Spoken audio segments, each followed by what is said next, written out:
Yo, what's up, guys? Welcome back to another podcast. Today, I'm actually with, as you can tell, four of my closest friends. I have Hochi, I have Dennis, I have Mato, and then we have Omar. I'm actually really excited about this one because I know it's going to be a little different than every podcast. For the people that know us, we're a little more outgoing and we're really close. And some of the questions that we got here are they're very interesting, I would say. But before we start, I got this question 3 times, so I think it's a great way to begin this. And it says, "How did you guys meet, and what is your favorite memory with each other?" So I'm going to start with Hochi since he's on the top screen. Oh, man, I actually have to think about this one. I met you in New York. That's how we all met. Yeah. Yeah, I can't even remember. I think I stayed over your house and we didn't even know each other that much yet. Yep. Then, the hospitality your mom brings. So I think we became friends after that. And then we met in camp.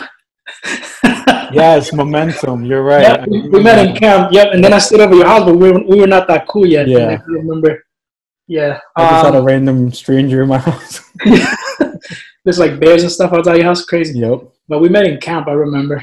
And our favorite memory, we spent so much time together. It's just There's lots. I got one. All right, you probably edit it out, but ready? One time we were chilling in my car, and then you said, "Man, thank God you're single this summer, because if not, I would have nothing to do." Yes, I did. You're right. Yeah, that's true. I'm not gonna lie.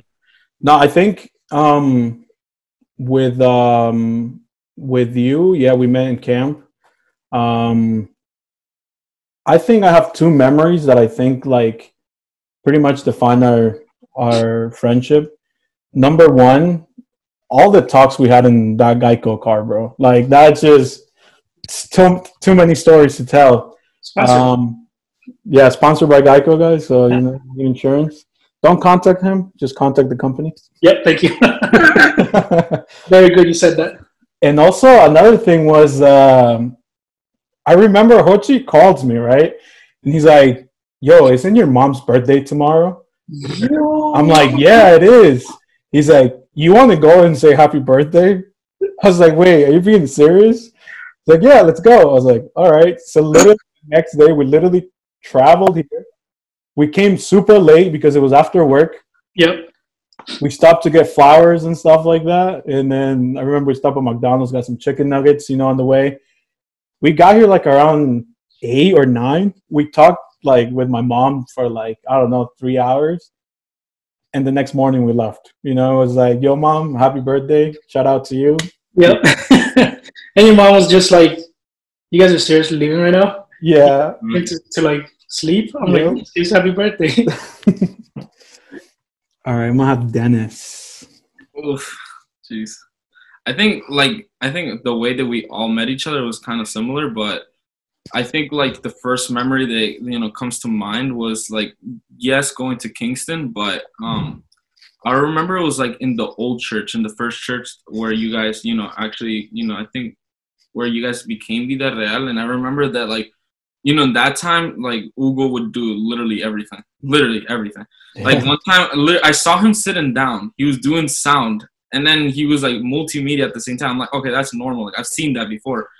But then like literally another second taking pictures. I'm like, is there anything else? I'm like, last thing you need, like this kid's gonna start singing or something. But I think like that's how we met. And then like I remember in that trip I got super sick. So like that's like all I can really remember, like just getting really sick. And then favorite memory, I don't know. It's just like really hard to think. I just think like we always, every time like this is with everyone. Like I just try to make it like really like special and kind of crazy. But I think one of the like a good memory that that we went through was when we went, or the first time I ever took pictures. Like you can say in a professional level or like, doing it for like a job was when we went to that quinceañera. Yeah. It was crazy because like Hugo, like it was like a day before. We're like, hey, bro. He's like, should you go? Like, you want to go? I'm like, sure, let's go.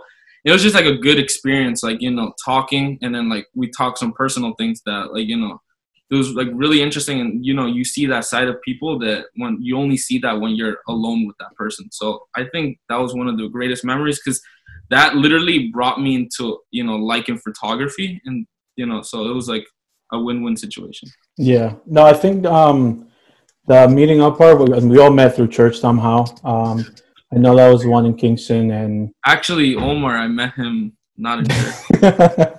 True. And yeah, no, I held him in my arms. That time I remember they canceled on me. And fun fact, I even asked Mato to come with me, but I think he had to do something. I asked Omar, I asked AJ, I asked everybody, and I'm like, Dennis has to come. And it was like 2 hours away too, and then like we were late, remember? Yeah. Because of the batteries. And we were like, hey, we should go to Mi Guatemala or something. Yeah, we did. We like thought about it so much. I'm like, yeah, but I think that's one of my favorite memories. But another memory that I have is that room. That sounds weird, but like the room upstairs in the old building when we used to like quote unquote work. But it was Madden tournaments and FIFA, and those were the good days. But no, that quinceañera was really fun, and like you said, I think we both learned a little bit about each other. That like you just topics that you maybe in a group is like more difficult, but yeah. Marito. Fun fact, bro. I don't remember how I met you. To be honest, really. I know, like when I think about it, I'm like he used to give me rides, but I knew him already. The last person you met in this chat, I'm definitely the last person. Yes, you are. And I don't remember how I met you. I met each one of you in church. I was like the new, and you guys were the oldies. And I like at first I was like, damn, like I didn't know anyone when I first came to church. And I met Hugo because like one time he would just randomly show up to the church and never come back, and I didn't know why. And it's because he was in New York. And I asked this kid, damn, bro, like, you're mad famous around here. Everyone talks to you. I don't know if you remember. I kept telling you that. I'm like, I remember that, yeah. Knows you, dude. And that's how I started knowing you and, like taking advantage because, like, everyone knew you. And I'm like, who the heck is this guy?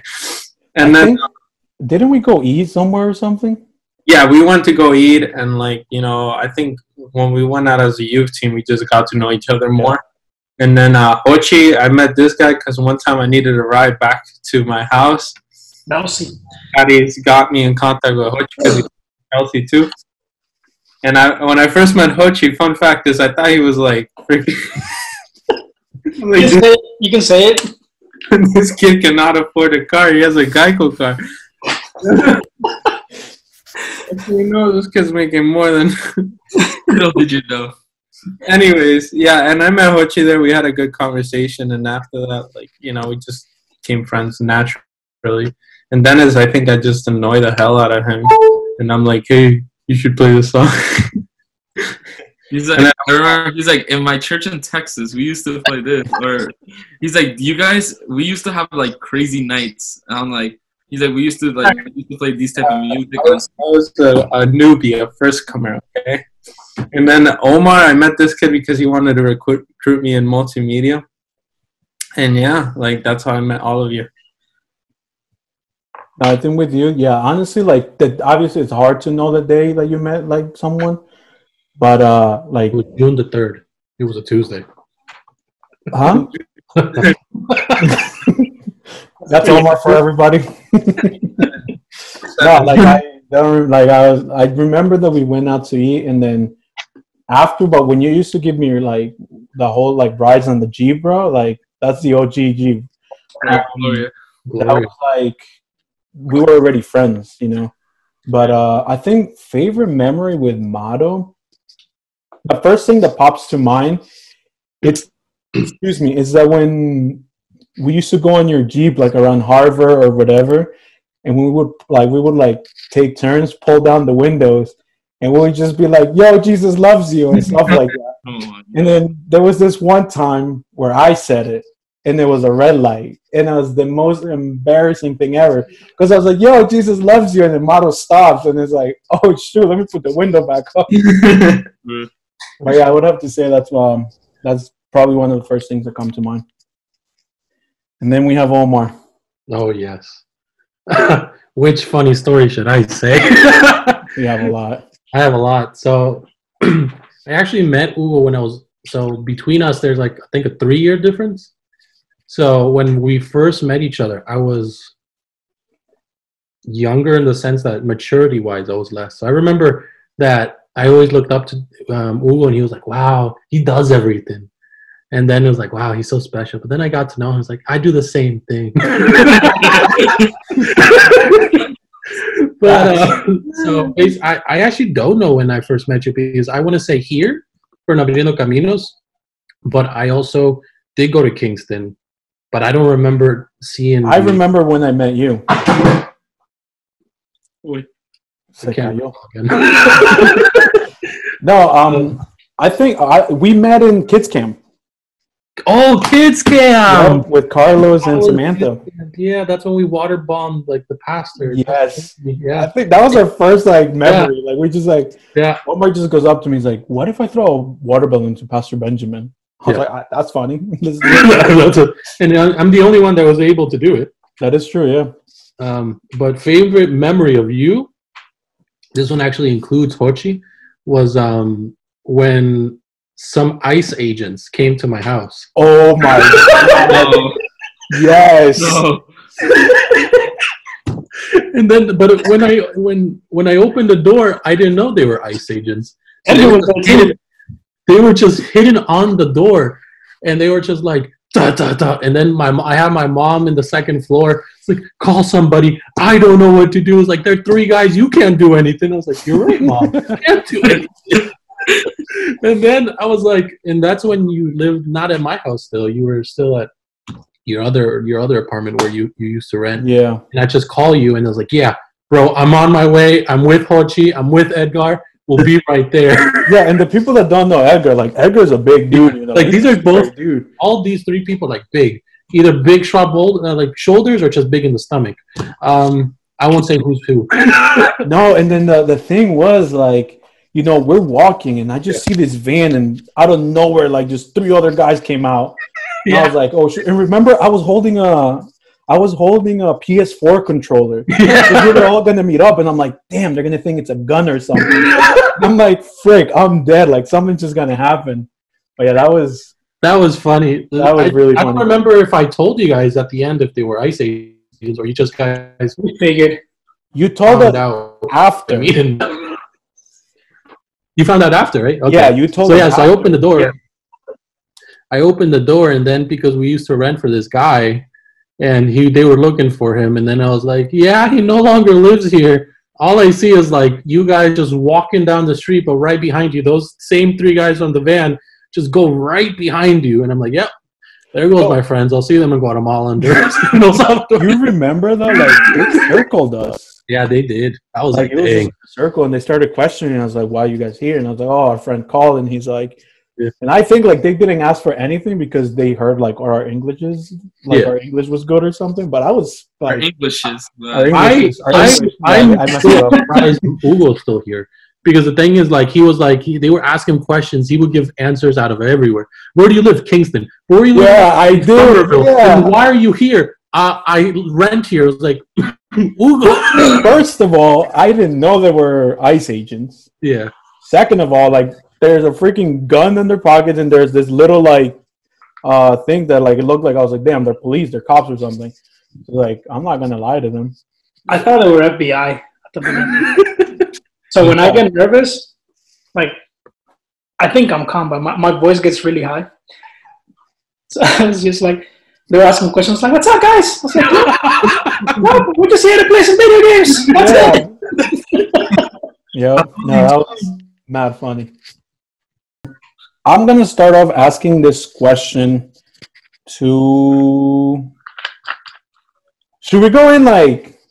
I say we just conversation style or no? No, like, yeah, it's going to be like, we can talk about, like, I'm going to ask one person, and then if you want to add something else to it, But the question, bro, it was brought up 1, 2, 3, 4 times. And it says, what's the first thing guys notice in a girl? Her eyes. Dun, dun, dun. Her personality. Okay, what's the age group we got for audience? Is this kid friendly? This is everybody, bro. Oh, okay. Personally, me, I can go first. What I notice in a girl, the first thing is like her sense of humor. You know, I'm like very. Why are you laughing, Hochi? Like how they are, how they act, her smile, you know, and then basically they're pretty cool. You know, if you're willing, if you're good friends with that person, then you'll be great with that person. Yeah. I think me personally, it's the smile. Like that's my thing. Like, when I see your face. Yeah, smile is definitely mine. Wow. Yeah. I guess for me would be it's a weird thing. It's like how willing are they to talk with people? I feel like if they're easygoing with people, or they like stuck up or something. Oh, okay, yeah. Like I'm like, for me, it's that they have to be at least similar to that to me. That they're willing to talk to pretty much anybody. Yeah, I think I understand what Omar's trying to say. Yeah. Like, I'm the type of person, like, I'm maybe at first, like, I don't come out, like, strong, or, like, maybe I'm just, like really awkward, but it's because, like, you're trying to get to know the person and, like, kind of, like, their intentions in a way. So, like, you're like, okay, is this person, like, trustworthy, or is this person just, like, and then, that's kind of, like, my first approach, I think. Okay. Hochi? Wow, I think I'm the only shallow one here. You guys are pretty holy species. Well, they all got girlfriends, so they gotta, make sure that they're hearing the correct answers that they want to hear. But I first notice in a girl, it depends, man. Like, you never notice the same thing. I would tell you. A girl, how old she is. I'm like, if we go out to weed and they ID you, can you present a valid ID? Legal ID. We want my honestly, like, and obviously I'm not gonna base anything out of this, but the first thing I know is about anybody is their shoes. Yeah, I believe it. Like collection. I'm like, this girl, blah, blah. I'm like, all right, I just look down. I'm like, what's she wearing? Oh, she's wearing Skechers. No, I'm just kidding. So now talking into the same topic, I have another question that says, do you guys ever think about your future as in marriage, kid, or a home with the person that you talked to or been with? Yeah, you can go. I think I can answer this. Like, the difficult thing about, like, sometimes answering these questions is, like, it all depends, like, who you were raised with and, like, what type of parents you had. Because, like, I know that if I asked, like, this question to someone else that probably didn't have, like, the type of parents that, like, I had, or, like, it's, like, kind of, like, in church orientated, like, they would probably give something completely different. Yeah. But in my case, like, my parents were, like, really, it wasn't like they were strict when it came to, like, relationships and stuff like that. But it was something that, like, because they told you so many times, like, look for the right person, look for the right person, look for the right person, is like that really stuck in your head. And it's something that maybe, like, in my case, like, my parents didn't have to be like, hey, like, you can't have a girlfriend until you're, like, a certain age. And, that was the good thing about it. But I would say, like, it really depends, like, what type of parents you had. But in my case, like, of course, they taught me that the person you're going to get married with is, like, top priority. And, like, maybe some people didn't get that type of talk. Maybe their parents weren't, like, influences, or they weren't, like, people that, gave them, like, an example, like, the right example. But in my case, like, I don't want to sound holy and stuff like that. But, like, that's the type of parents I had. Thank God I did. And, like, of course you do think about that. Like, the person I'm going to talk to, like, you want them to be the person that you're going to get married with, that you're going to have children with, because, like, the worst thing is making a mistake and then, starting that all over. So, I think that for me, it was really a process with God. Yeah. It took a long time to I never, even in high school, thought of or maybe I can say more like middle school, because that's when you're they say pícaro and stuff like that. When you're younger, kind of turning your preteen years and then going to your youth years. I think that wasn't really my mentality. Hey, I need to have a girlfriend or I need to have this, but it was really because the type of parents I had. So I know for other people it's gonna be completely different. Their answer might be different, and it's really because how you were raised. I want to add something to it real quick. Me personally, I really haven't been in a lot of relationships and stuff, but one of the things that my mom taught me all the time was, thinking of the future as soon as you meet the person. It's difficult because you don't know if that's going to work or if it's not going to work. So I believe that there's levels into a relationship, there's the beginning where you get to know each other. That's when you're this is what she likes, this is what she loves, and this is what she doesn't like. Then later on is you're finding out, is she the one? Is she the one I want to? Right after you know if she's the one you want to, I think that's where you're okay, let me bring up an idea of what do you think of this, for the future? What do you think of that? But I know there's a lot of people that make mistakes. For example, me personally, in my first relationship, I made the mistake to bring up the future at the beginning, and it was let's do this. And for my second relationship, it taught me a lot because I didn't bring up the whole weight at once, So I think guys definitely do think of the future, but my personal opinion is know the person first and know if she's capable of being able to accomplish your dreams. And also, you have to think about her dreams kind of need to be similar to yours, because if you have two different visions in life, it's not going to work out. Yeah. And you both have a great point. First of all, when you first get into a relationship or when you want to talk to someone, first thing you got to do is think about, is this short term or long term? And the least thing you want is for it to be short term, And something that I've seen in my family, in my loved ones around, is that a mistake that I never wanted to occur is that they sometimes never ended up together. They got married, they separated. I've ended up in an environment where many people got divorced and everything. Thank God my parents are still together.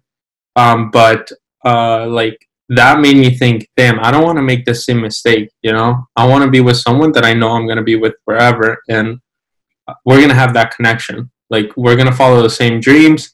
And at first I was kind of when I was in church, when I got to know God, at first I was what if I got in a relationship with someone who's not Christian and you're Christian? The thing about that is that you're not in the same vision. You're not in the same path.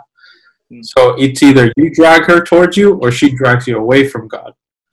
And that's what I thought about. And so that mistake I didn't want to occur. And I know that there's many people out there watching that, probably they witnessed their families or their parents separate. And that mistake we don't want to make because we want to be with the person, with the right person. So taking your time is really something that I've has worked and valued for me. Thank God I haven't been in no other relationship, but in this one, but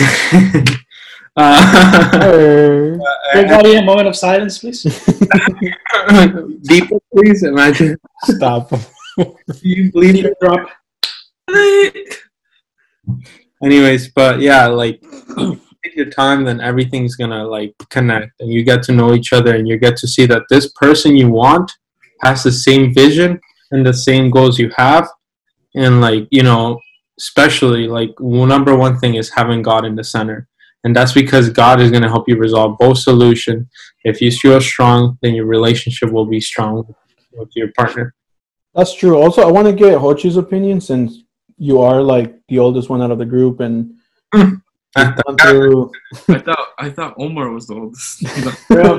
And you've gone through a lot more than we have, Could you repeat the question?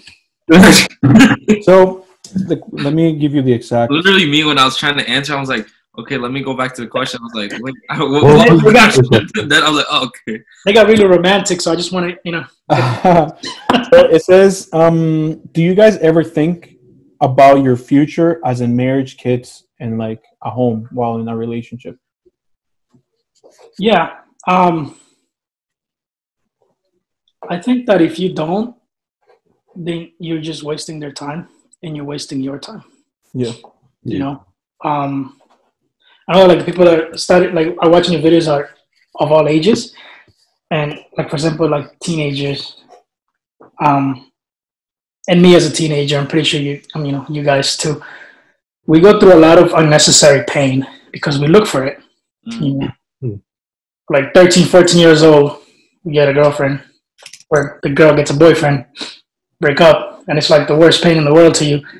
And it's just so unnecessary. You know, like Dennis said, don't look for it. Just focus on your life. And then, if it's going to happen, it can happen when you're 18. It can happen when you're 28. It can happen when you're, whatever age. It's just going to happen. Don't look for it. And obviously, if you're with a girl, the dating stage, I get it. It's you're getting to know each other. But once you get serious, once she's your girlfriend, obviously you're not going to just be in the dating stage for a year. But if your plans are to make a family with her, you're wasting her time. All this time you're wasting with her, she could have been with the actual man that God had for her. But instead, you're the one that's holding her future, and you're the one that's just wasting her time. And you're wasting your own time because the woman that God has for you is there. Yeah. But no, because you want to be playing games with the wrong girl because you just... That's really true. I think something you said is very important is that obviously, when you start liking somebody, it's like in your head, you're like, that's the one, and it's something you said is very true. Like, if you really don't see her as a future thing, don't waste her time and don't waste your time as well. And also, like, for example, you also learn from it as well. Like, you look at the person as the one, but then you realize maybe she's not. And then it teaches you so much. I think it all depends on the point of view that you have. I don't know if Omar, you want to add something, or we just go straight to the next question. I agree with everybody said, but had to be said. So talking about relationships, I got this question: ¿Cuándo va a tener novia Hochi? When will Hochi have a girlfriend? Oof, that one's for you, bro, and just for you. He's still holding on to that bet since. Facts. Oh, well, yep. Still, when Hochi buys his second house. Hey, there you go. She got to make over 100. No, I'm just kidding. That's a good question. And like I said before, I'm the type of guy that I don't need that. Alone. Obviously, everybody needs it because that's just in God's plan, Mm-hmm. God says, let men not be alone. So I know it's going to happen, but like I forgot his name, the guy from the Bible that God told him, you're going to have a kid. And he's like, no, my wife is too old. It's like, oh, I'm going to have her with my maid. Abraham. I'm not going to do that and just be like, first girl that comes my way. Yeah. I'm going to hit on anything that walks that, has woman parts. And, we'll see which one catches el anzuelo, catches the hook, No, it's like, you got to be selective. And I don't know. I'm not in a rush, at all. I'm about to turn 30 in June. Cash App, that's Jose Antonio. Jose, I'm sorry. But like, I'm not in a rush, And everybody knows that I've been in relationships before, and I was in a very long one. And some people might think that one marked you. It helped me grow, and it helped me. It helped me to know that I just need God in my family, my friends. Obviously, when the wife comes, she's gonna be second in my life, as along with my family. But when am I gonna get a girlfriend? That's a good question. I said I was gonna start dating when I'm 30, so. But according to quarantine, looking really slow. Anybody want to donate a ChristianMango.com account? I got you. I know someone who has one. Oh God. No, but it's like I always tell people, like, just focus on your growth. Focus on yourself. Yeah. Definitely. Because there's nothing worse than getting married and having to worry about where we're gonna live, or what are we gonna eat, or we're in this apartment today, but then the landlord doesn't like us, so they kick us out. You know what I'm saying? You guys are all privileged enough that your parents own houses, so me too. So we do. All of us. That's not an issue at all because our parents will never kick us out. But it's like I've seen it. Overreaction. Oh my, you got that garage? It's big enough. Everything's under your name. So like you're the man, you're the provider at the end of the day. Mm-hmm. So when your girlfriend has to know, your wife has to know that no matter what, she doesn't have to worry about it. If you both work, she loses her job, she does not have to worry about it because she knows you got her. But there's nothing worse. I get it, 50-50, I believe in that.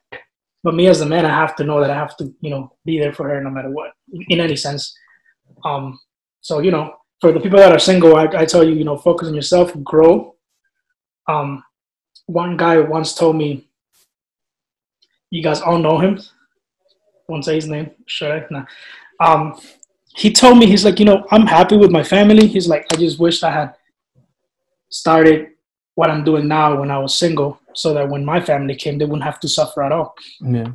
So, he told me, he's like, build your empire alone. So when you get your queen, she already has a chair to sit on. Oof. Qué romántico te pusiste. That was like... We'll be linking his phone number down.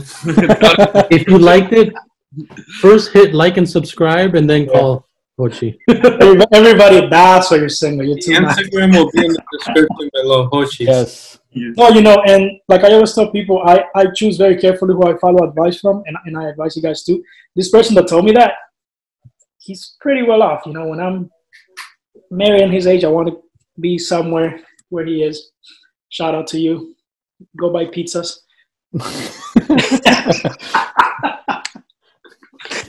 So keeping the same topic in the relationship, this I believe we all have gone through it. And personally I have. It says, how can I keep a healthy relationship? Let me reword. How to keep a healthy relationship when temptation is strong. Give in to... No, I'm just kidding. You're weak. It's fine. Yeah, I think we're in quarantine. There is no. I think we all have gone through it. Personally, like I have as well. And I mean, I know there's question is like, young guys, and this was asked by a young guy. And for a guy point of view, it's hard, because it gets to a point where like you become like a man, you can say, and then, like temptation will be there. Like temptation is there when you're alone. Now imagine with someone you care for or you love or you want for the future. And something that I've always said, it's one of the most important things in a relationship is respect. And also, like, I look at it like this. If I fail, I'm not the only one failing. I'm making someone else fail, So I'm taking her blessing away and I'm taking my blessing away, because it's hard. Not a lot of people make it to marriage without, like, especially in times like this where temptation is everywhere. So that's my point of view. I look at it as like, man, if I fail, I'm making someone fail as well. So I think keeping strong is also praying, asking God for strength, because you won't do it like without him, because I feel like having fear of God is like, it's what stops you from doing lots of things. Yeah. I don't know if anyone else wants to add anything. I will add because they're international. International. So there's areas. I'm kidding. No, I'm saying the thing that as a guy, and hopefully this can stay in the video, which is everything's staying. I'm not editing anything out. One wise person has told me a guy has two heads. Make sure you're using the top one. And so take it as you will. I feel like as a guy and the girl, no matter Like you, both parties, you need to really use your mind. You need to know that you're gonna get tempted. Like no, like you can't lie to yourself that you're gonna say like, yeah, I can handle it. Like we won't do anything. I feel like you have to really play it smart in the sense like, you know, make sure you're not put in a position that you can easily fall. I feel like, you know, that if that means you staying in public, if you had to be around other people. One of my uncles, like literally every time they went on a date, their parents were there. Her parents were there. So stuff like that, like you need to really know your weakness. And I feel like that if you can't do that, that just means that you're still not ready for being in a relationship. I feel that's a big indicator, like knowing yourself first and knowing like where do you get tempted? How do you get tempted? And once you know that, because it's the enemy. The only good thing about the enemy is that he's going to do the same trap. He's going to do the same trap over and over again. So if you can analyze that before it happens, you can avoid it before the mistake is made. So I guess that would be my best advice for whoever sent it, would be before you enter, like before a date, before you meet up with her, like know exactly where you guys are going, who you're going with, and if you are going to be alone, make sure it's nowhere private. Make sure it's somewhere public where, you know, it's more easier for the top mind to be controlling than the bottom one. Yeah. And yeah, that's a good fair point. I know that many people make that mistake, and you know, it's not only that, but schools actually teach young kids like sex is good. And the only reason why we're telling people or the viewers who are watching, oh, it's not good to have sex like until you get married, it's because you don't want to make that mistake that maybe others have made. The reason why parents and all those people are telling you not to do it is because they made a mistake in a way. And so if you save yourself, then that marriage is more valuable. Then you guys will value each other. You guys are married because you have no one else to compare to. Now, imagine if you if you do it when you're young, you're making a mistake and you're probably sleeping with someone else's wife because you're not going to be with that woman or who's in the future, like, you know. And not only that, but yes, it's hard to stay and not do it, because especially because you love that person so much, you just want to be with her. And the thing is that you need to discipline yourself. You guys, or guys who are watching, you know yourself more than anyone else. You and God know yourself more than anyone else. You know what you can handle, you know what you can't handle. You know what's your weakness, and you know what are your strengths. So if you know that being with your person that you like the most is not going to go in any way good whatsoever, then don't be with her right now. Like, you know, take it slow. Have someone there with you, like Omar said. Be in public. Be in places that you know that you can't make that mistake. Play it smart. Don't play it dumb. Try to, like, you know, distract yourself and don't take it too far, because if you really care about the person you're with, then you will respect and value her, you know?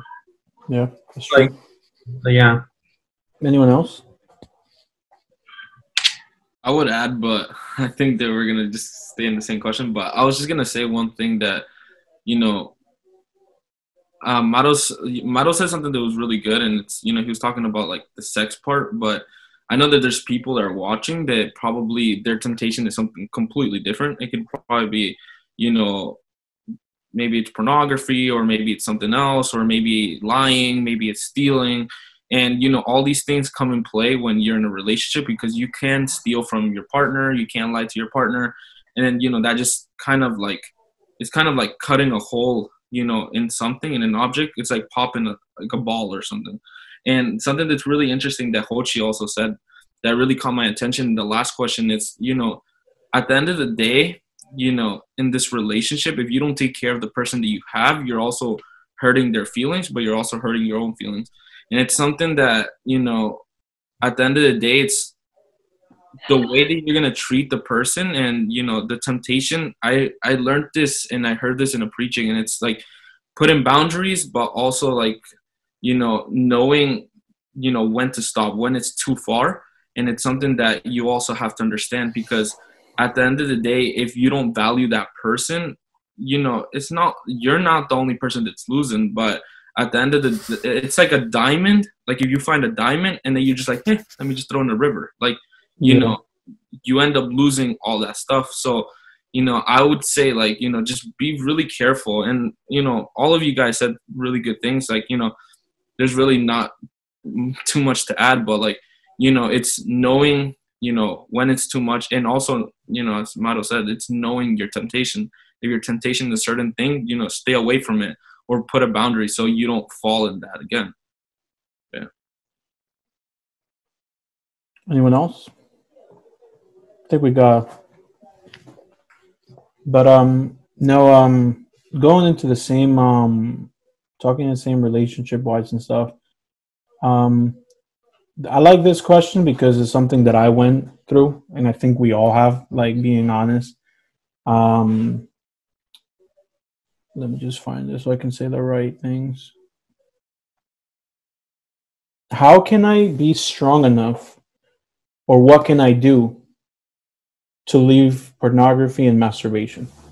And I know this is getting a little deeper, but in reality, it's something that every guy struggles with it. You know, if a guy tells you that they didn't struggle with it, he's lying. You know, I don't know if anyone wants to add to it, or if I'll start, and then I'll let you guys go through it. Me personally, yeah, there's a time of life where, you know, you're becoming like a young adult, and something that Mato said, you know, like in school they teach you, like, or you hear friends like, oh my God, I just lost my virginity, or like, oh my God, did you see this girl? And like, and they introduce you to different type of things. And so when I was introduced to it, like, I was introduced to it here in the United States. And, you know, I was like, the heck? Like, so we all have the, how do you say, curiosity of, like, wanting to know things. And so I was like, shoot, you know, like, I'll check it out. And I Googled it and everything. And after the first time, it became a second time and a third time. And it just kept on going, you know. And it's crazy because the enemy knows that turns into an addiction, you know, because of the feeling of it, you know, like the motto said, like, even the Bible says sex is good. Like, and like, we as humans, if we enjoy something, we keep doing it and doing it. But one thing that I did learn was, I know who I am, and I know who exactly I am when I'm alone. You know, if I'm weak, I'll know, you know, because there was days that I'm like, God, I'm sorry, I messed up, and like, I don't want to do this again. I'll be like, I promise I won't do it again. Next thing you know, it's like, damn, I failed again. One of the things that I did was, because honestly, we carry sin around all the time. It's in our phones, you know, and one of the things that I used to do, I had my charger and my phone right next to it, you know, and I was like, oh, I have my phone. Let me search up things. So one of the first things I did was I used to put my phone aside, like all the way to the side, because if I have it right next to me, it was like, shoot, temptation is right there. Like, I know what this device can do.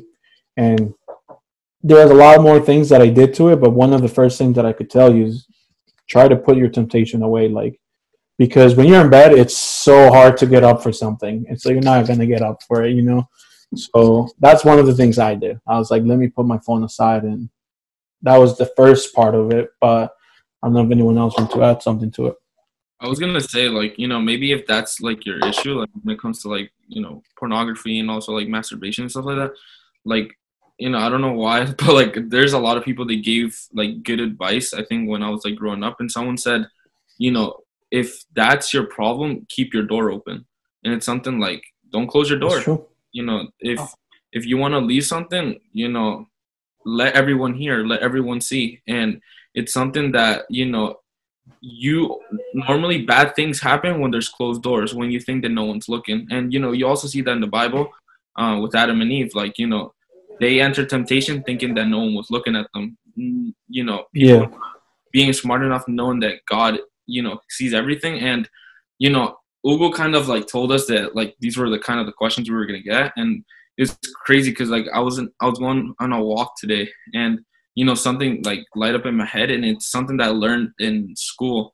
And it's something called nature versus nurture. And it's something that, you know, I have kind of like, the diagram. I'll send it to you guys after. I'm not kidding. Hey. But, it says like, nature is something that's genetic, that it's physical appearance and biological influences. And then nurture is environment, upbringing, and social influences.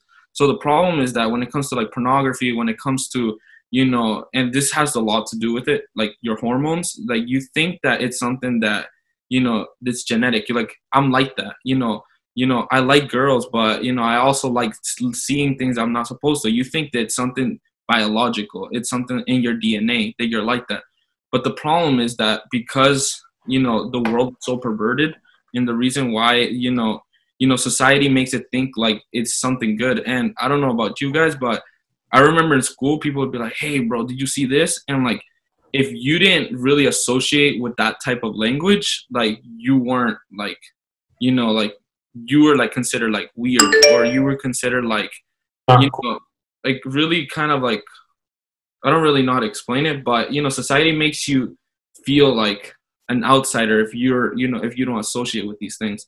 So like, and it's really interesting because like, when it comes to pornography and when it comes to like, masturbation and stuff like that, it really has to do a lot with, what you're doing. And, I always think about it like this, like we're like a projector. If you don't know what a projector is, projector projects images. It, you can see, a movie, you can see different types of things.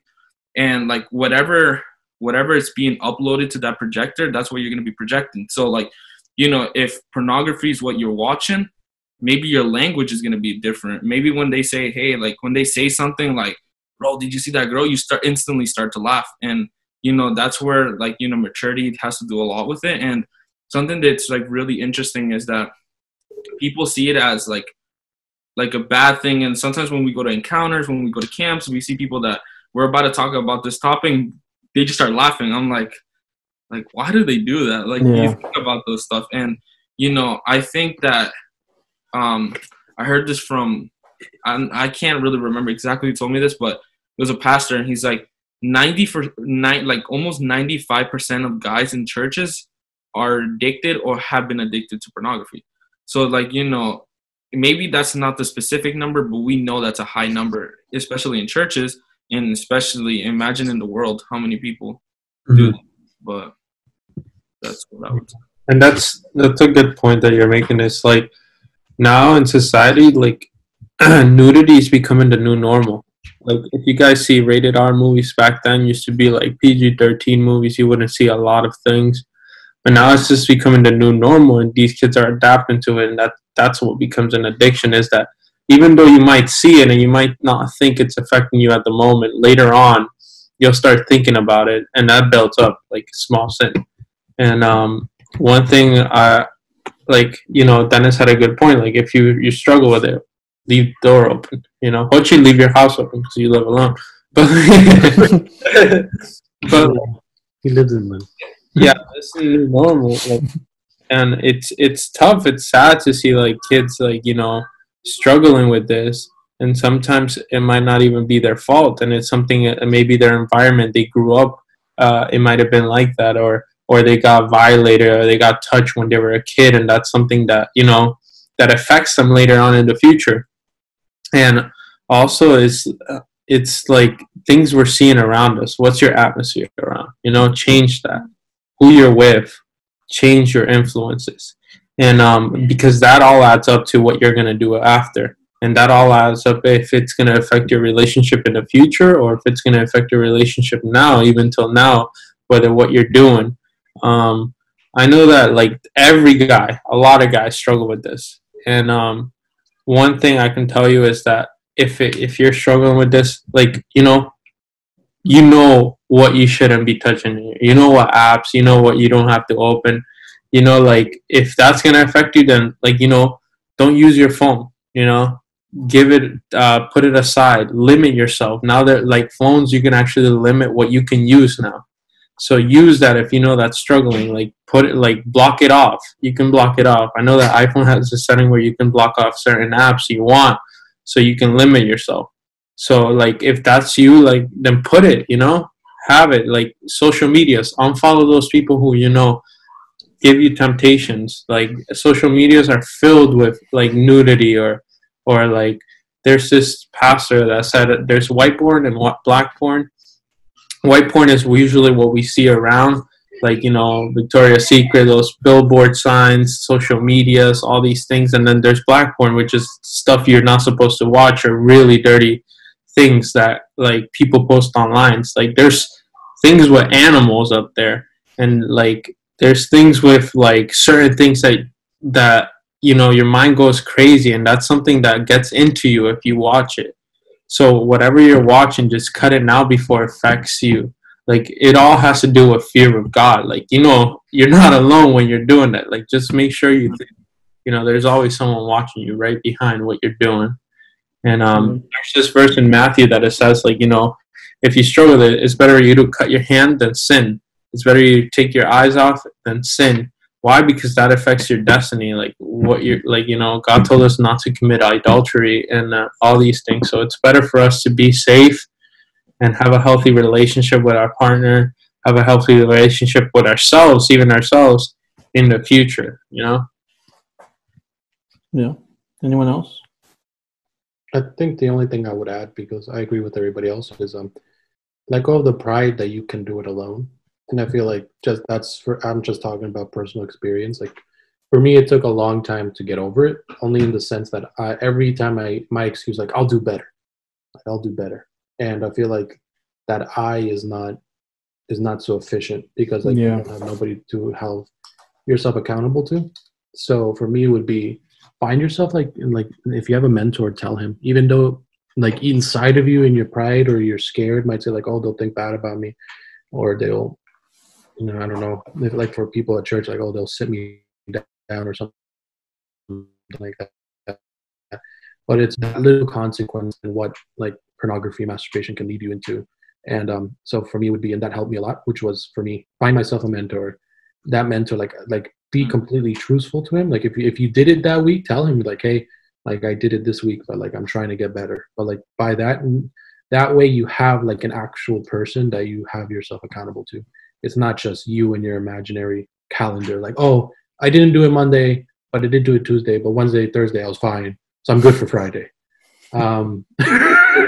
So that way I feel that you can actually keep yourself correct, because you have somebody saying like, hey, are you doing good? Like, or like, do you need help? Do you need me to send you verses or songs? Something like that.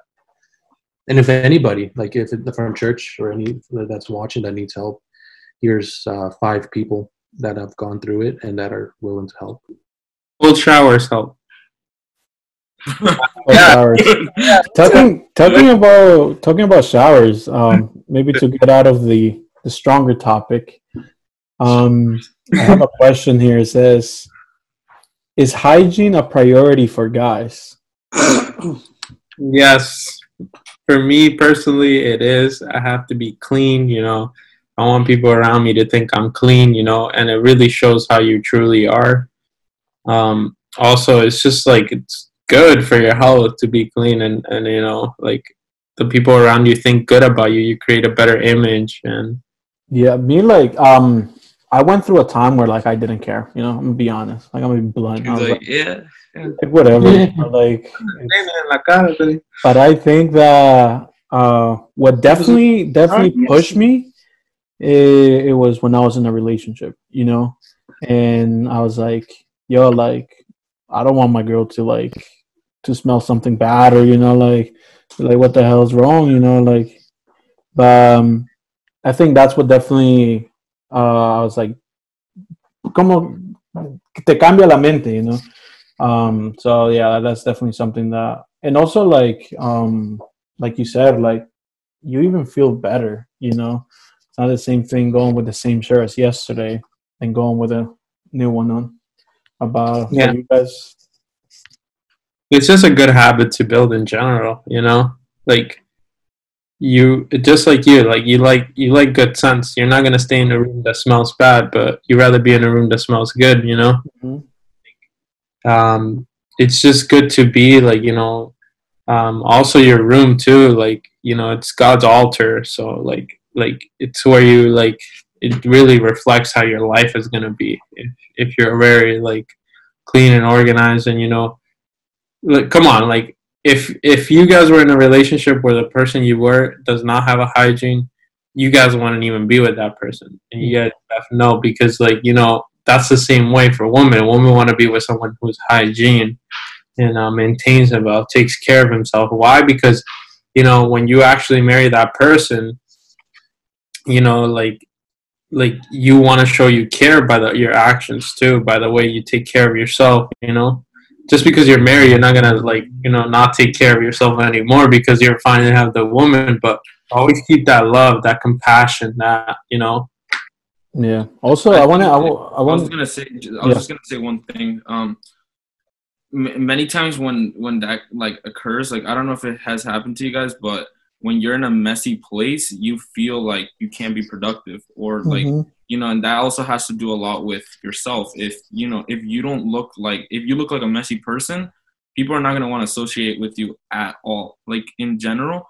And it's something that like Ugo said it, that like his relationship helped that, but just in general, like a relationship shouldn't really bring you to that. Like you should just be like that in general, because like at the end of the day, there's people that are around you that you shouldn't make them suffer, or because like at the end of the day, like as Mato said, like you're gonna be with, like, let's say the person that you love, or the person that you care about, and the last thing you want is to scare them off. Like that's not your intentions. And also it talks good about you, like that reputation, you have a good reputation. So I think like depending on your hygiene is how people are going to want to associate with you. That's a big must, especially in society now.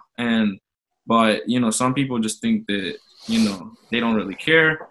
But I would just say that personally, I live with my mom, I live with my sister. They're girls, and like I know that girls also have these problems. I'm not saying them. I'm not not referring to them, but I know that girls also have problems maybe with their hygiene. But if you want your partner to to be clean, if you want your partner to take care of themselves, you have to set an example. Be transparent, and also be like a mirror. Like whatever you reflect, they should reflect the same thing. So that's what I would say. And Coach, you've been quiet, and you're a clean freak too. So yes, clean feet. Yeah, I mean, I remember when I was little. Story time. Yeah. I bought this. You guys remember Payless? Yes. I hate those shoes, bro. I bought these shoes from Payless because they were Pokemon, and they like the little lights and stuff. So I've always worn Nikes and Adidas. I think one time I wore a different brand and it was like weird, but I bought shoes from Payless and they made my feet really stink. So I was probably like 9 or 10. So when I went to buy like some shoes, because my dad was gonna buy me shoes, the lady that was like trying on my shoes, she's like, "You have such a beautiful son, but his feet really stink." Bro, I think that might be for life. You will see me if I go to my house. I always take my shoes off when I go into my house because COVID-19 should tell you guys why. I just take my shoes. I leave it in the shoe rack. I go. If I go out again, I change my socks. I just can't. I don't know why. It's since that moment. But obviously the question's it's probably not for us because we're old enough to know that we should shower daily. But for the teenagers and stuff, out of nowhere your armpits start smelling, so use deodorant. It's cheap and it's free in school. Really? You grow up that it was free for school. I did not know. Oh, bro. Jeez. Yeah, it's because Obama was president. Oh, I'm sorry. I shouldn't have said that. No, I think it was both. I don't remember. But you mean it was like it's important. Hygiene is important overall. It's just it really is. Yeah. Also, like something that like I don't know if you like one of the things like you get so used to your scent that you don't even like care. You can't even smell it. Yeah, exactly. There's everybody else can. That is like, oh, And also, if you really think about it, it's it's how I look at it. It's also a thing that could help you for future wise. You know, like for example, we have Hochi, Mato, and Omar that work in different areas, in different places where it requires for you to be, you know, you have to look good. You know, you show up to an interview and you're like, oh shoot, you know, like this is me, and then hasta el humito verde te está saliendo. You know, it's like you're not gonna get hired, and also can help you with connections and like all of that. Like it's like the first impression, you know, like that you're gonna give somebody, and it's like, but yeah, I think it's very super important. For example, like one good example is like I know you guys have you guys watched SpongeBob? Yeah. Yep. Eat that onion. Oh God, yes. Everyone will run away. You know, that's how people feel sometimes. Like you know, like you know. Yeah. And it's good, like you know, help out a friend if you know who needs it. Those people, like you know, it's good to help out. Like you know, don't shame them. Don't let them be. You know, like if it were you in that situation, you want someone to tell you, but in a personal way. You know, do it right. And, yeah, just maintain that hygiene is in general just good. It's presentable. You're good. Like everyone, like will remember you as a clean person, and that's all you want. Like you know, you don't want to be remembered as someone dirty. You know, someone clean. You know, and that's what women like a lot. So it's those single guys, ladies. You know? Yeah. And just to end it off, I knew this was going to be a really long one, but honestly, we've talked about a lot of things. It's super entertaining, and just to end it off, you know, I have there was a question here, but I want to add something else to it. So we are each going to answer real quick, and so first thing you have to answer is, what are 3 things you can't live without? But we're not talking about family because it's obvious you need family and whatever, but like objects, you know, like what are 3 objects? Say that again, actually, I got cut off. What are 3 objects that you can't live without? You know, family is not included because our family is not an object, first of all. What are the 3 things you can't live without? Like it's like your everyday use. And you're saying like items, like items, yeah. Okay. And number 2, so we're gonna say these first, and then we'll go to the last question. So I'm gonna start with Hochi. Hochi. Hochi. 3 things I can't live without. Shoes. Damn, Hochi. I mean, my phone and my AirPods, I guess. Really? Wow. My Geico mask. No, yeah, you know, that stuff. Okay. My glasses. Oh shoot, you're right. I need to change it. Dennis? Oof. I think like I don't know. It's really hard because like I try to think like the day, like you know, especially like every day shifts because like it all depends what you do exactly. So like you know, I think if I had to number them in order, I think I'm not gonna say a specific shoe, but I would say like most of my shoes that I buy have like double use for them. Like I'm the type of person. Some people are gonna probably hate it, but like let's say I can get a $300 shoe and you know, wear and step on a puddle of mud. Like that's how I am. You know. I hate that. Yeah, I don't care. Like I wearing like brand new Yeezys in the rain. I'm like, yeah, like I'm that type of person. Like right now, it could be raining. I'll just start running with like Yeezys or something like that. That's how I am. But I think like number 1 would be like comfortable shoes because like you know you don't know if you have to run from someone. You don't run like ice. Yeah, you know, what happens? Ice hits your house. You have to run the back door. Okay, so I would say number 1 would be my shoes, comfortable shoes, any shoes really in my closet. I don't have favorites. Number 2, I would say my computer, just because like when it comes to ministry wise, like you know, if you hear something like tick tick tick during worship, that's me. When it comes to like you know sequences, and I also have like programs that I really use. And then 3, I would say. Or before this quarantine, I used to use my camera to, you know, for my job, but you know, I'm kind of laid off right now. I don't think you can ever be laid off if you work. Welcome to a 24%. But yeah, like I would say my camera. not specifically to like vlog or stuff like that. It's just like, you know, if you have to capture moments, like, you know, my phone, but your phone is something so generic, like, you know, it's just, and I think a phone is like almost like a person, like you already associate like almost your whole life around your phone. But that's what There. Motto? Well, my phone, you can literally do everything here. Like, I need it just to communicate, to search something up, to read encouraging words, Bible verses, everything, capture moments. It's like everything you need on a phone. And another thing I like is my camera. I need this baby. I've been using it a lot. I've always wanted a camera since I was a kid, you know, and I finally got to get mine. And so, like, this camera, like, allows me to, like, shoot videos I like editing and all that stuff. Please subscribe to Creators Above. Link in the description. Yeah, I was about to say that.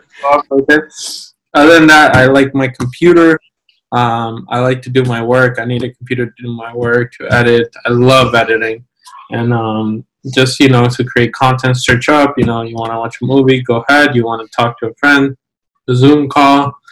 Yeah, it has everything. I don't know. I just have, like, you know, I'm just curious. I don't know if any of you guys, like, because, like, I used to have, like, you know, before this quarantine, I had my computer and all, but I would barely use it. But now that, like, quarantine, all that, don't you notice that you start using stuff that you never thought you would use? Like, I'm using it a lot. That happens to me, like, all the time. Like, literally, my computer, most of the time, is, like, super hot. But, like, if I'm not running a program for the church, it's, like, you know, at home with all these Zoom calls, like, literally everything is a Zoom call. Yeah.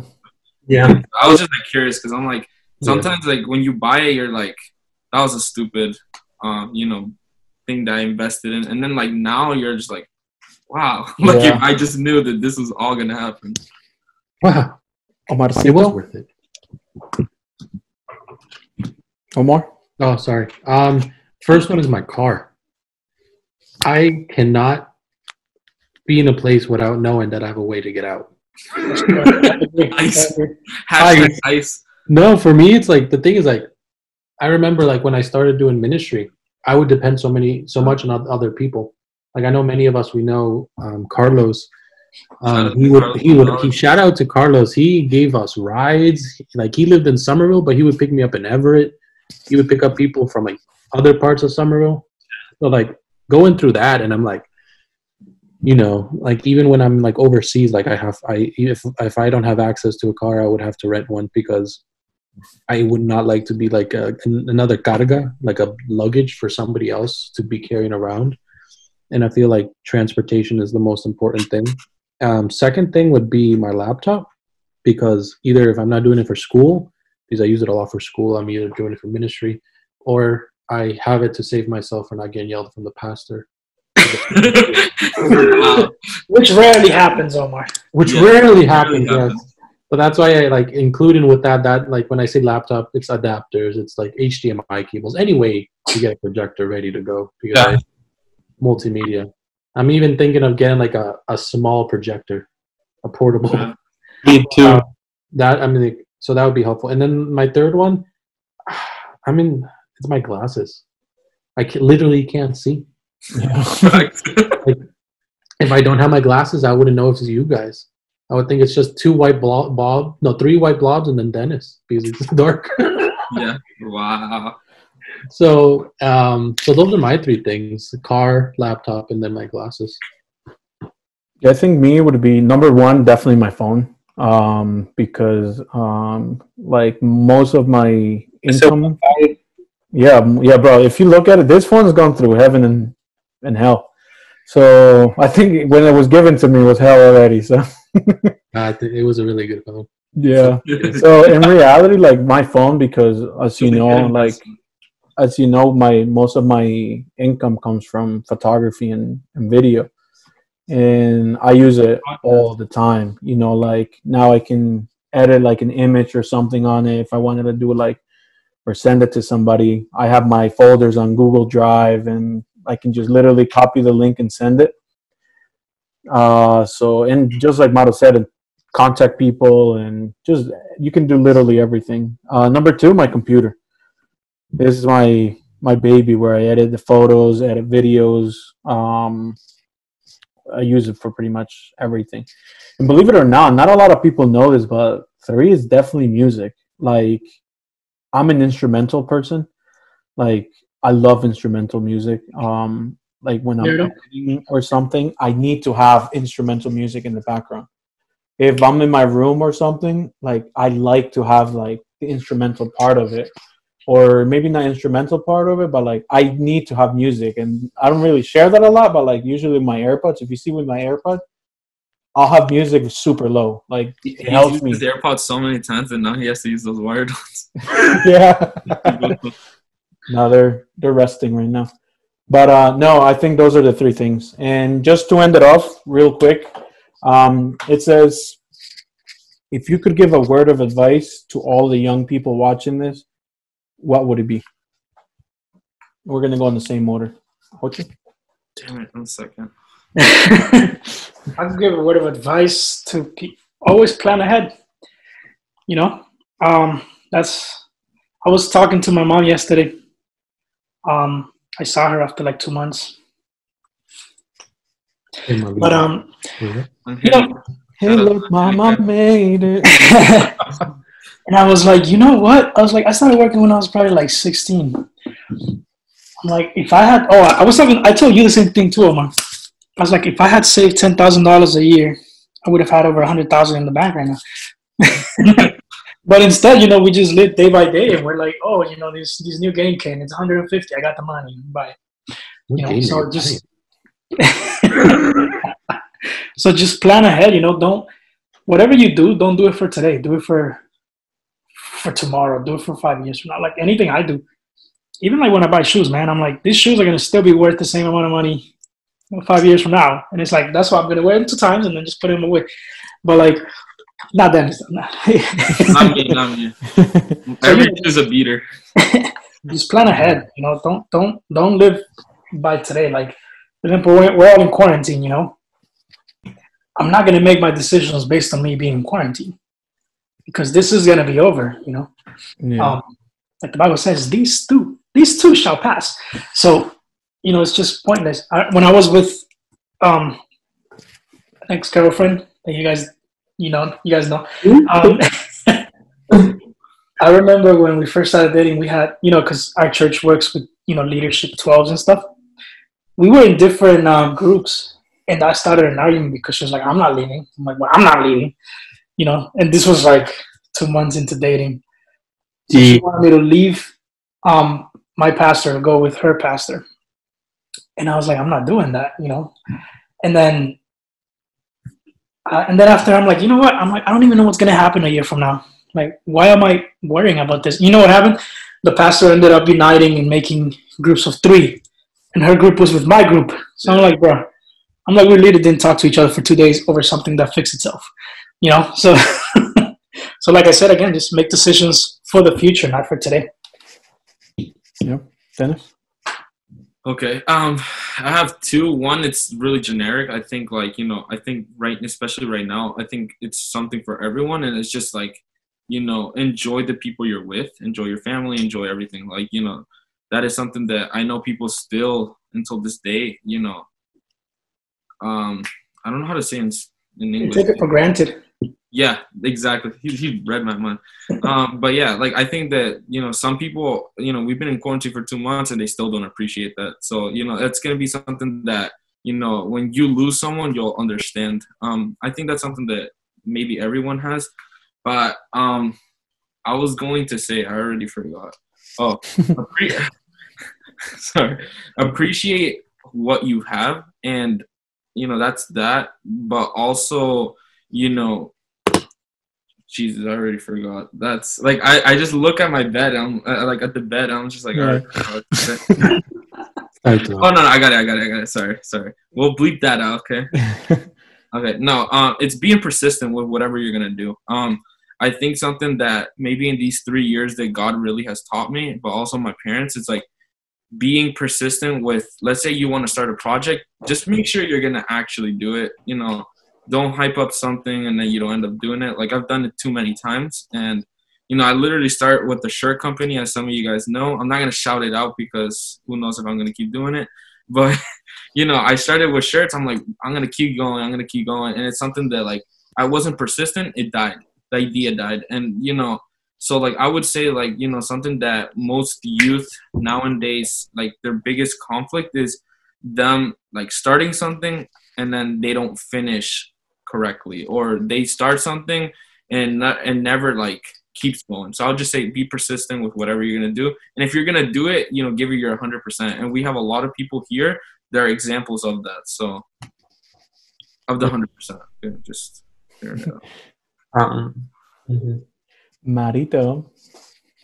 Yeah.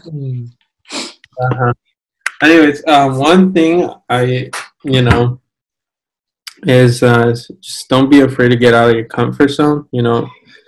The biggest, like, limit you have in your life is yourself. Like, you can only limit yourself.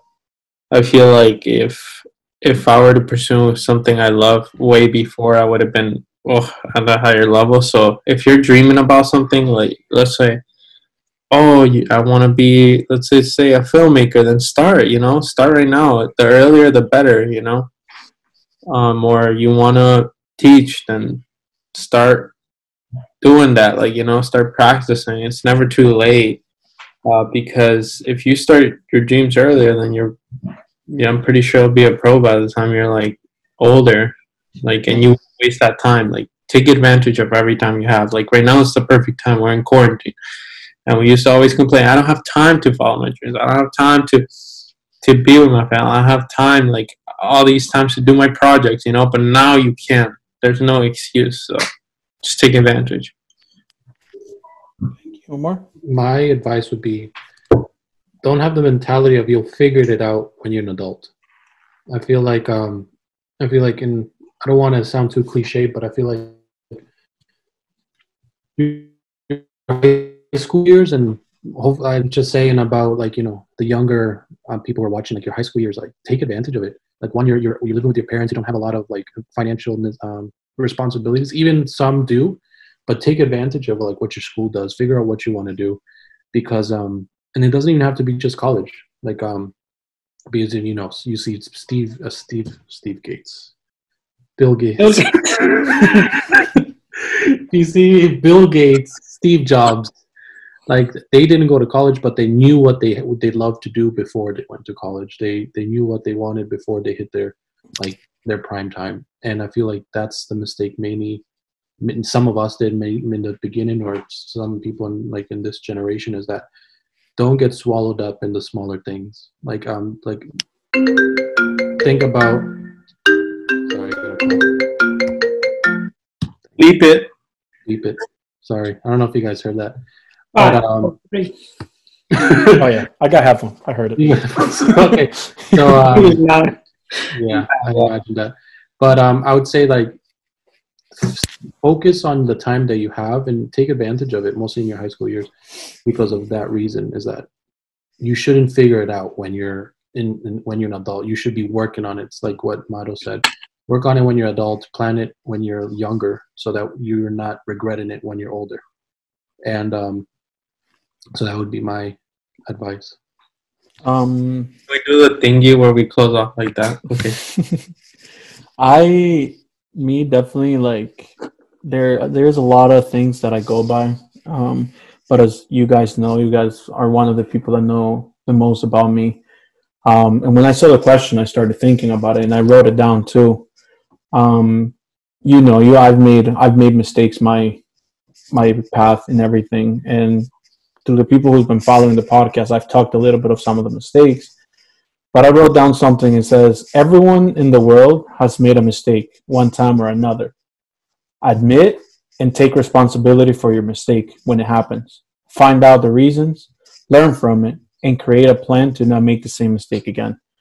That's the thing that, believe me, taught me a lot, like learning from my mistakes.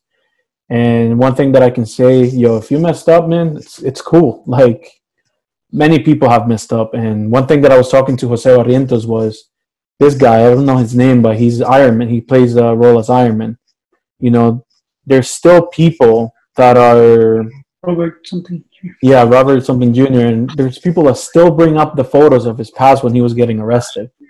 but look where he's now. Like, don't pay attention to what people say around you.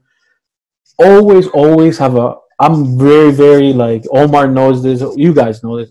My circle is really close, you know?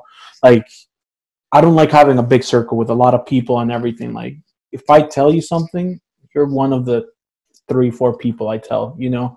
It's like, we have to be tight. So don't open up your mouth to just a random person, you know? Like, yo, like, admit your mistake.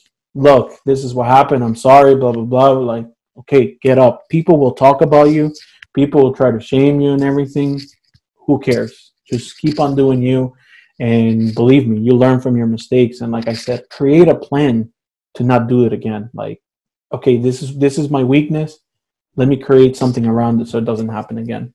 But other than that, I just want to thank you guys for being part of this. Honestly, like, it's honestly good to talk about these things, especially nowadays. Like, we talked a lot about sex, and sex is such a taboo topic that it's like, oh my God, he's talking about sex.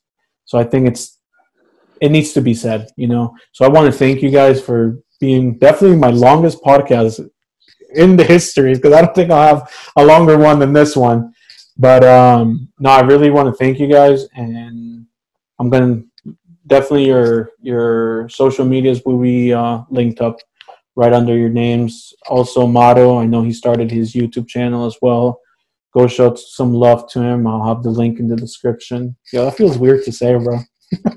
Like, you're so used to listening to it, and I was like, yo, link in the description, bro. But no, check them out. If you have any questions or any, I don't know, you're going through something, there's 5 people here who are willing to help you, who are willing to talk to you. Like, we're not here to judge you. Like, believe me, all of us have gone through judgment. All of us have learned from all of that. And we just want to help you out. And anything, to be honest, we're here to talk to everyone. Unless you make money, then go to a bank, get a loan.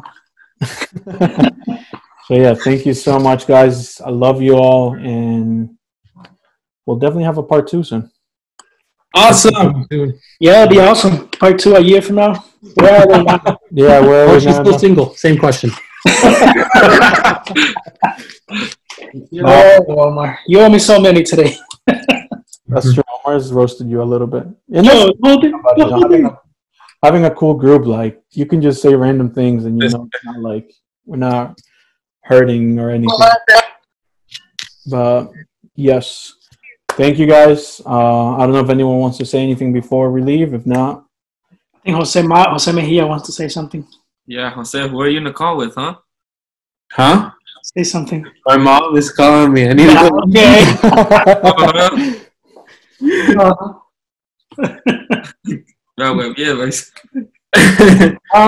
I gotta say is, you know, like he said, like and subscribe. Yeah, like and subscribe, guys. Because, you know, today it's Mato, today's Hugo, tomorrow it could be me, it could be Omar. And we're going to want the same amount of support that we're giving, you know? Mm-hmm. And, you know. Come on, you guys. Let's get 200,000 likes. Come on. Yes. What she's on YouTube channel be how to assess cars. All right, I gotta go. All right, guys. Thank you so much. See ya. Bye. Bye. Yeah.